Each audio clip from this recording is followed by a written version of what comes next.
বিসমিল্লাহির রহমানির রহিম। আমরা মা এ হরফ এ ইসিম নিয়ে অনেক সময় অনেক সমস্যায় পড়ি। তো এখন আমরা মা সম্পর্কে বিস্তারিত জানবো ইনশাআল্লাহ। মা প্রথমত ইস্তিফহামিয়া বা প্রশ্নবোধক মা, যেমন মা হাযা মা যালিকা। এখানে মা হচ্ছে ইস্তিফহামিয়া।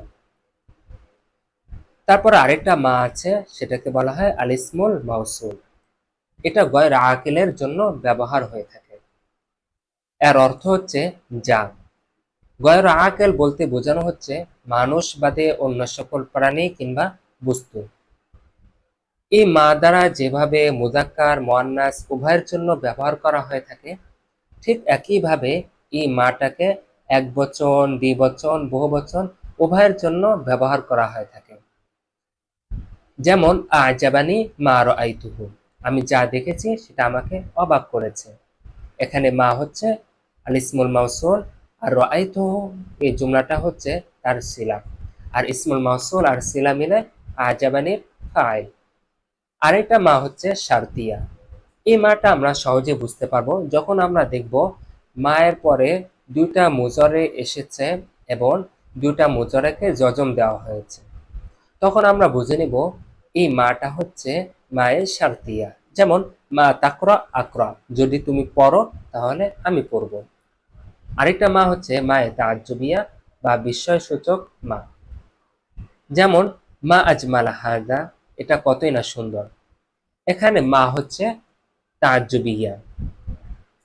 আর তারপরে জুমলাটা হচ্ছে তার খবর। মা মুবতাদা, পরবর্তী জুমলাটা হচ্ছে খবর। যখন আমরা দেখব মায়ের পরে আফআলা এই ওজনে কোনো ইসিম এসেছে, তখন আমরা মনে করব এই মাটা হচ্ছে মায়ে তাজ্জুবিয়া। আরেকটা মা হচ্ছে মা ইবহামিয়া, অস্পষ্ট সূচক মা, যেমন ইকরা কিতাবাম মা, তুমি যে কোনো একটি বই পড়ো। এখানে কিতাবান মাফউল আর মা হচ্ছে কিতাবুনের সিফাত, এবং মা জবরের অবস্থানে রয়েছে। এই মাটাও আমরা সহজে বুঝতে পারবো। যখন দেখব কোনো নাকেরার পরে মা এসেছে, তখন আমরা মনে করব এই মাটা হচ্ছে মায়ে ইবহামিয়া। আরেকটা মা হচ্ছে মায়ে কাফা। আমরা তো জানি ইন্না ও আখাওয়াতিহা, এটা মুবতাদা খবরের শুরুতে এসে মুবতাদাকে জবর দেয় আর খবরকে পেশ দেয়। কিন্তু ইন্নার পরে যদি মা আসে, তখন ইন্না পরবর্তী শব্দকে মুবতাদাকে জবর দিতে পারে না। যেমন ইন্নামাল মুমিনুনা ইখওয়া, ইন্নার পরে যেহেতু এখানে মা এসেছে, তাই মুবতাদাকে আর জবর দিতে পারেনি। আরেকটা মা হচ্ছে মায়ে নাফিয়া।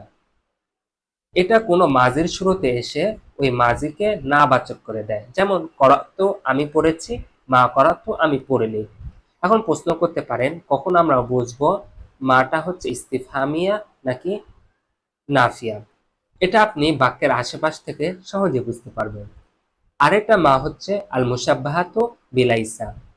লাইসা যেভাবে মুবতাদা খবরের শুরুতে এসে মুবতাদাকে পেশ এবং খবরকে জবর দেয়, এবং লাইসার অর্থ কি না, মাও ঠিক একইভাবে মুবতাদা খবরের শুরুতে এসে মুবতাদাকে পেশ আর খবরকে জবর দেয়, আর মায়ের অর্থ হয় না। যেমন মা রাশিদুন মুস্তাহিদা, নাশেদ পরিশ্রমী না। আমরা সহজে বুঝতে পারবো এটা যখন দেখব মায়ের পরে মুবতাদা খবর এসেছে আর খবরকে জবর দেওয়া হয়েছে, তখন আমরা মনে করব এই মাটা হচ্ছে আল মুশাব্বাহাতু বিলাইসা। আরেকটা মা হচ্ছে মায়ে মাসদারিয়া। এটা কোনো মাজির শুরুতে এসে কিংবা কোনো ফেলের শুরুতে এসে ওই ফেলটাকে মাসদার বানিয়ে ফেলে। যেমন ওয়াউসানি বিসসালাতি ওয়াজ যাকাতি মা দুমতু হাইয়া।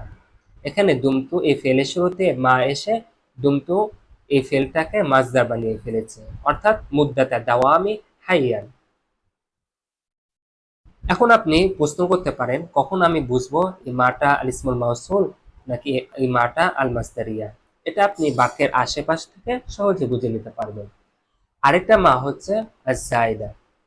যে মায়ের কোনো ভূমিকা থাকে না বাক্যে, সেই মাটাকে বলা হয় আজ-জায়দা। যেমন ইদা মাস্তাহাত্তা নাজাহতা, যদি তুমি চেষ্টা করো তাহলে তুমি সফল হবে। এখানে মা এর কোনো ভূমিকা নাই, এর কোনো অর্থ নাই, সুতরাং এই মাটা হচ্ছে মায়ে আজ-জায়দা। তো এই হচ্ছে মা সম্পর্কে বিস্তারিত আলোচনা।